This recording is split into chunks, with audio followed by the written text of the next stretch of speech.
When I finished the previous shadow box, the owner asked if I wanted a leftover piece of mahogany. I said yes, of course, so we will start with this piece that he gave me.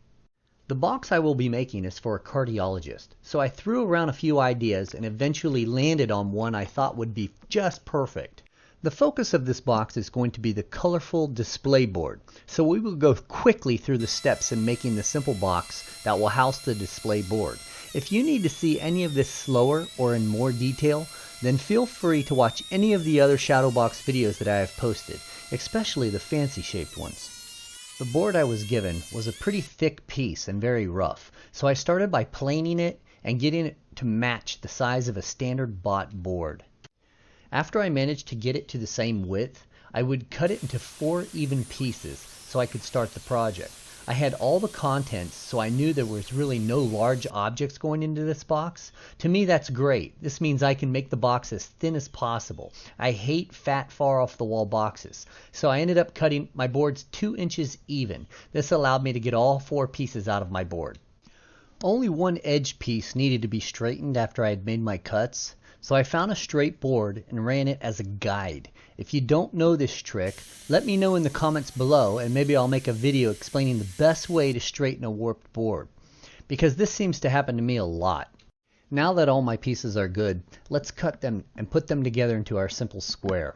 Remember that I'm making this up as I go along, so I can't really tell you what the measurements for this box are. I just cut what I think looks good. Yes, I eyeball it. If you put all your pieces out on a flat surface, you can get a feel for the shape and size of any box. Make sure you have a large flat surface to work on before you begin. I went ahead and cut my corners on the miter saw this time, but if you are a subscriber, I expect you to use the framing jig we built a while ago. Next, cut your glass groove, and remember, it's no more than 1/4 inch deep and 1/4 inch down from the top. And then we're going to swap out to our dado blades, and we're going to cut the backplate relief. Join 3 of your corners. Remember to use a cheater's piece of plexiglas to keep your glass groove aligned. This will save you problems down the road. And keep everything square while it's drying. After it's dry, sand and stain the wood. Don't forget your bottom piece, the one that I hope you did not attach yet. Just like all the other boxes, cut your foam board to fit in the box.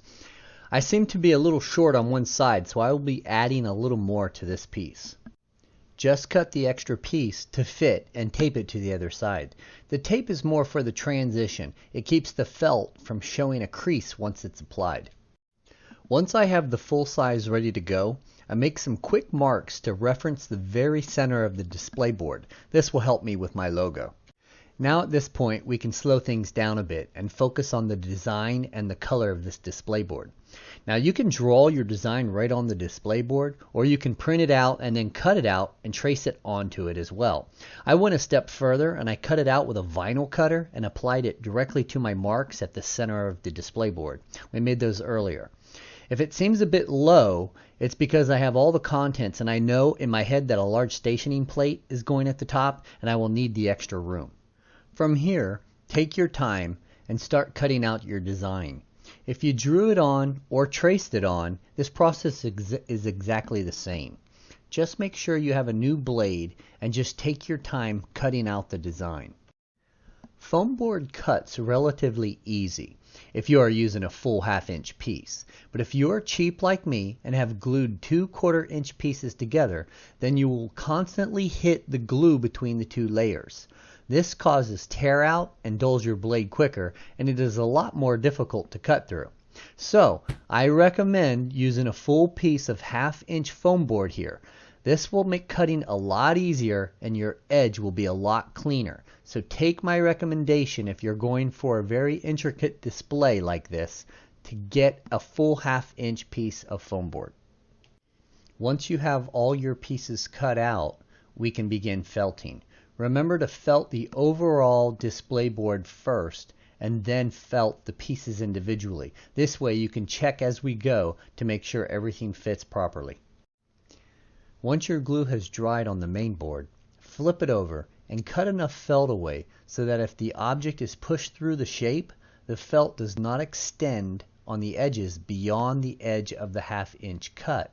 This will cause bulking underneath the display board and you don't want that. On the larger spots like the heart and the wings, I cut out the excess and just removed it. Make sure you have multiple relief cuts, but none of them should be closer than 1/4 of an inch from the edge of each design. Felt does a little bit of stretching, but if you actually cut too much, it will show and the gaps will be visible. For the edges of the display board, I simply tape them over to the back side of the display board until I get ready to glue them down. Check your fit for each little piece. If it is a bit tight, just trim away a little of it. And I am fine with this being really tight as long as I can get it all the way into the shape. So what I will do is cut the piece at an angle around its edges. This will kind of make it a wedge effect, and then I can really press it in hard and it'll be tight. Now before you start felting the individual pieces, do a double felt test. And what I mean by this is to ensure you don't need to trim away any more of the shape, lay a piece of felt over the hole it's being pressed into and check that you can get it all the way flush with the display board before you start felting pieces. Now that we have a great fit for each piece, we can begin to felt them. Felting curved objects is not as difficult as you would think. Put down a thin layer of Elmer's school glue and spread it out evenly. You don't want any clumps or they will soak through the felt and change the composition of the felt on the other side. So spread it out well. Next, we are going to cut away the excess felt all the way around the piece. You should leave a little less than an inch so it can be wrapped around to the back side. I use colored tape to match the color of the felt, but if done properly, the color of your tape should not matter. I prep a bunch of small pieces of tape to save me time. Then I tape the 4 corners, or in the case of a round object like a heart, 4 opposing sides. Then I make my relief cuts.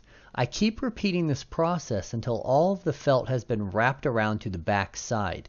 Make sure you don't cut your relief cuts any closer than 1/8 from the piece's edge.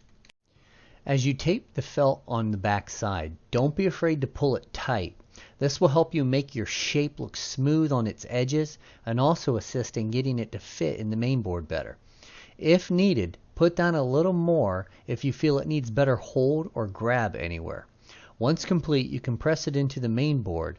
Make sure you're done because once you press it in, you don't want to pull it back out again. Just keep repeating the process for all the pieces.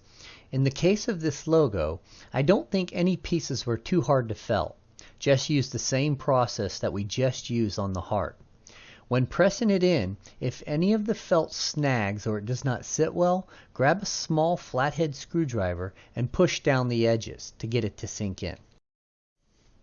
Overall, I think this process is pretty easy. You could probably do any design or color for your shadow box display board. It is up to you to be creative at this point.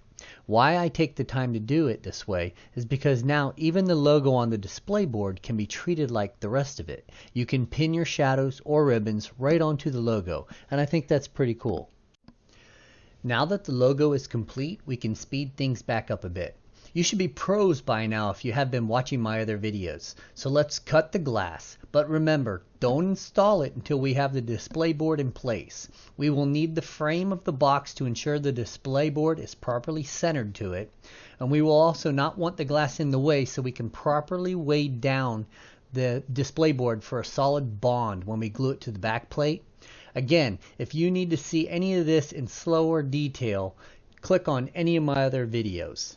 The reason I screw in the back plate and then unscrew it is to make sure any small pieces of wood can be cleaned away before I put shadows on the display board. Once complete, arrange the contents how you see fit and just pin them down, or for coins, glue them into place. And that's pretty much it. Another shadow box complete, this time with a more meaningful display board that represents both her shadows and her profession. As always, thanks for watching and don't forget to hit that subscribe button.